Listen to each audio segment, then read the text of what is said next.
Good morning, students. Very good morning, sir. How are you? I am fine. Very good. Dear students, आज mathematics में हम पढ़ेंगे व्रत। क्या पढ़ेंगे हम? व्रत। व्रत जो हम पढ़ते हैं इसके बारे में हम सीखेंगे कि व्रत का परिमाप क्या होता है, व्रत के क्या क्या सूत्र होते हैं, व्रत में त्रिज्या क्या होती है ना, और व्रत का व्यास क्या होता है। तो सबसे पहले आप ये देखिए, ऑलरेडी मैंने एक व्रत का चित्र बना रखा है, ये आप देख रहे हैं, जिसको हम बोलते हैं, क्या बोलते हैं? सर्कल। क्या बोलते हैं? सर्कल।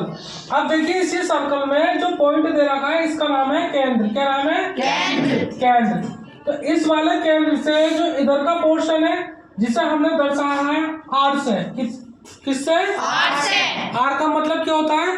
त्रिज्या। आर का मतलब त्रिज्या। यदि आर को और इस वाले आर को दोनों को जोड़ दिया जाए तो हमारा क्या बनेगा? 2r। क्या बनेगा? 2r। तो 2r का मतलब ये होता है कि यदि किसी व्रत में दोनों आर को जोड़ दिया जाए, यानी कि दोनों त्रिज्या को जोड़ दिया जाता है, तब वो हमारा बन के व्यास तैयार हो जाता है। क्या बन गया था वो? व्यास।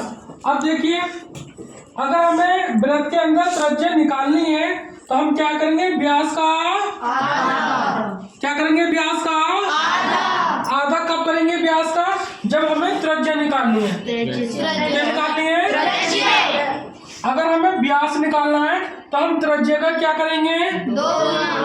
2 गुना करेंगे ना। तो व्यास निकालने के लिए हम त्रिज्या का कर देंगे 2 गुना। क्या करेंगे? 2 गुना। Very good. व्रत की परिधि क्या होती है? 2πr। क्या? व्रत की परिधि 2πr।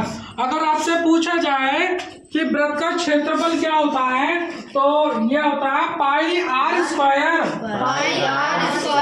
जी हाँ, व्रत का क्षेत्रफल πr²। Very good. तो आपने ये देखा कि व्रत की परिधि में पाई आया है ना? व्रत के क्षेत्रफल में पाई आया है। तो ये पाई क्या है? तो ये पाई जो है, ये इस पाई का मान है 22/7। क्या मान है? 22/7। जिसे हम लिखते हैं 3.14। हाँ, अगर परिमेय संख्या में पूछे तो 22/7, वरना दशमलव में पूछेगा तो 3.14। हाँ, अब देखिए क्वेश्चन क्या है हमारा। यदि किसी व्रत की त्रिज्या, देखो किसकी त्रिज्या? व्रत की। जब भी कभी व्रत का नाम आता है तो आप अपने माइंड में ये सेट कर लो कि व्रत का शेप कैसा होता है? गोल। कैसा? गोल। हाँ, तो यहाँ पर बात चल रही है व्रत की। यदि किसी व्रत की त्रिज्या क्या सेंटीमीटर है? 4। क्या सेंटीमीटर? 4। तो व्रत की परिधि ज्ञात कीजिए। क्या ज्ञात करनी है हमें? परिधि। अब मुझे आप एक बात बताएं, व्रत की त्रिज्या कितनी है? 4 सेंटीमीटर। पूछा क्या है? परिधि। कि व्रत की परिधि निकालनी है ना, तो हम फॉर्मूला कौन सा लगाएंगे? ये वाला, जिसमें क्या है? व्रत की परिधि। इसका सूत्र क्या होता है? 2πr। क्या होता है? 2πr। अब देखिए हम क्या करते हैं, इसको 2 लिख लिया और पाई की जगह हम लिख लेंगे 22/7। 22/7 को पाई का मान रख दिया हमने। 22/7 गुणा आर का मान क्या रखेंगे हम? 4। क्यों रखेंगे 4? क्योंकि त्रिज्या क्या है हमारी? 4 सेंटीमीटर। तो ये जो 4 सेंटीमीटर है यही तो होगी ना त्रिज्या? 4 सेंटीमीटर। ये वाली 4 सेंटीमीटर होगी बाबू, तो ये वाली भी 4 सेंटीमीटर हो जाएगी। ठीक है?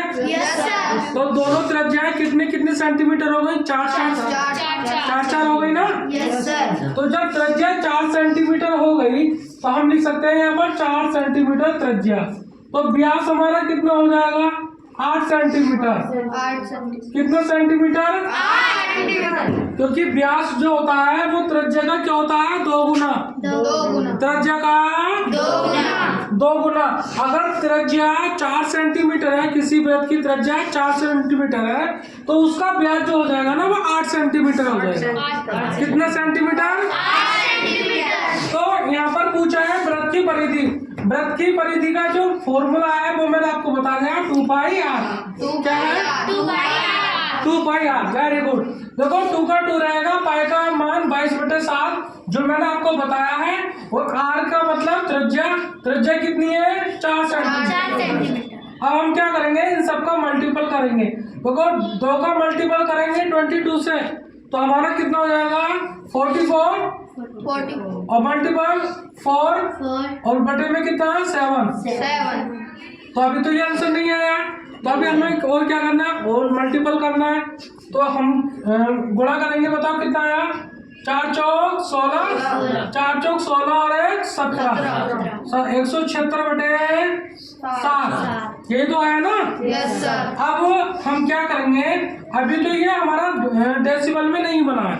अगर हमें डेसिबल में बताना है आंसर, तो हम 7 से और डिवाइड करेंगे। अगर हमें परिमेय संख्या में आंसर बताना है, तो वृत्त की परिधि हमारी ये निकल कर आ गई, यानी कि वृत्त की जो परिधि आई है ना, वो हमारी 176/7 आई है। 176/7। लेकिन अगर डेसिमल में इसका आंसर देना है, तो हम क्या करेंगे? 7 से डिवाइड करेंगे 176 को, मतलब 7 से हम भाग देंगे 176 को, तो कितनी बार जाएगा? 7 दूनी 14, कितना बचा? 3 और 36 हो गया ना। 7 पंजे 35, पॉइंट आगे 0 बढ़ा लो और 7 ही काम 7। तो अगर हमें डेसिमल में बताना है, तो आंसर आएगा हमारा 45.1। अगर परिमेय संख्या में बताना है, तो 176/7